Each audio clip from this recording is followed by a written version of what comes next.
Quando ouvimos a palavra trauma, geralmente pensamos em acontecimentos muito graves, violência, abusos, acidentes, grandes perdas. No entanto, a psicanálise nos convida a olhar para o trauma de uma forma um pouco mais complexa. Nem toda experiência difícil se torna um trauma. E nem todo trauma está ligado a um acontecimento, considerado grave pelos outros. Porque o trauma não depende apenas do que aconteceu. Ele depende também da forma como aquela experiência foi vivida e da possibilidade ou impossibilidade de uma elaboração. Isso varia de pessoa para pessoa. Hoje nós vamos conversar sobre o trauma estruturante e o trauma patogênico. E por que o trauma não acontece apenas na infância? O que é o trauma? De uma forma muito simples, podemos dizer que o trauma acontece quando uma experiência ultrapassa a nossa capacidade psíquica de elaboração. É como se algo fosse vivido com tanta intensidade que não encontrasse palavras, sentido ou representação.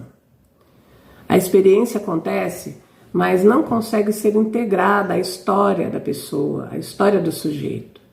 Ela permanece como uma marca no psiquismo e muitas vezes essa marca continua produzindo efeitos muitos anos depois.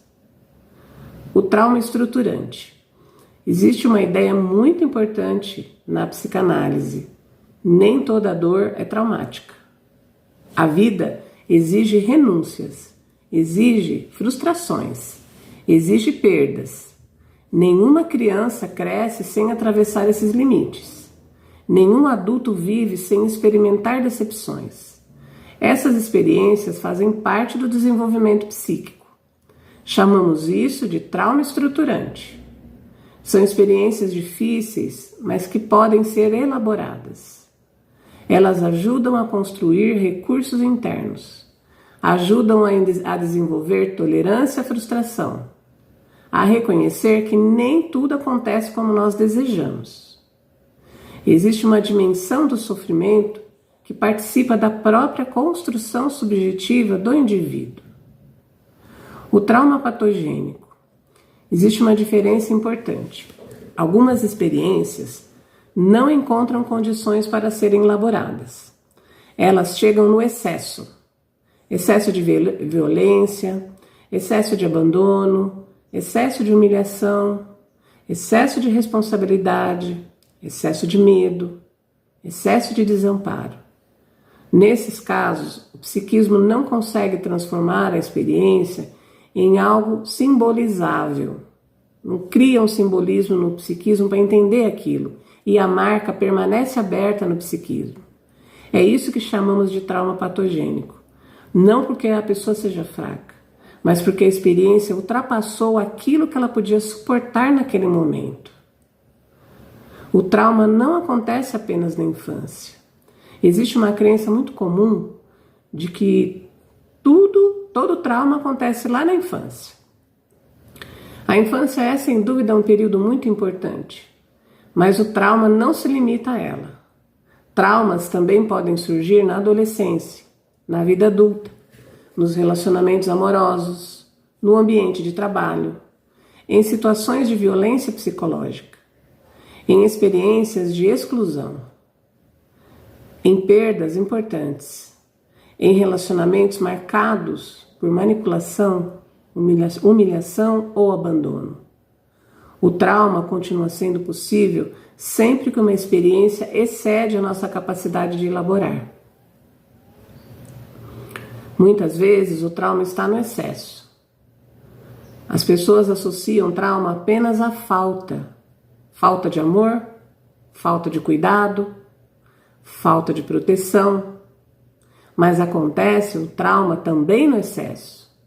Excesso de cobrança, excesso de responsabilidade, excesso de expectativa, excesso de evasão, excesso de controle, excesso de exigência emocional.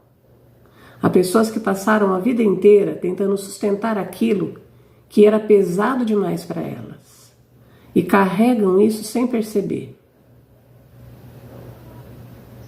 Os sintomas.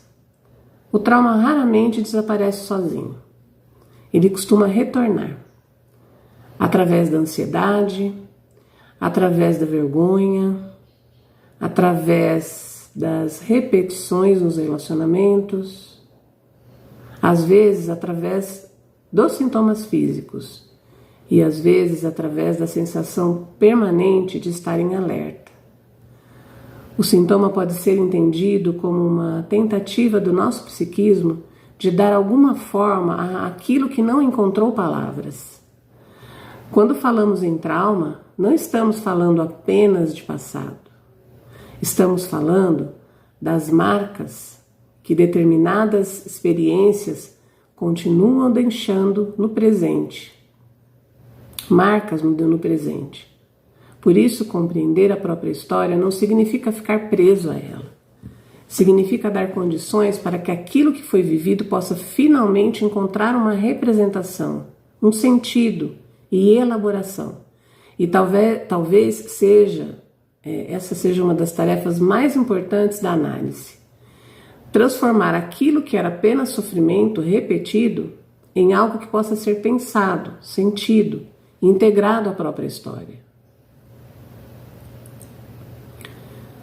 Você acredita que algumas dores da sua vida não foram elaboradas ou ainda continuam se repetindo através dos seus sintomas e relacionamentos?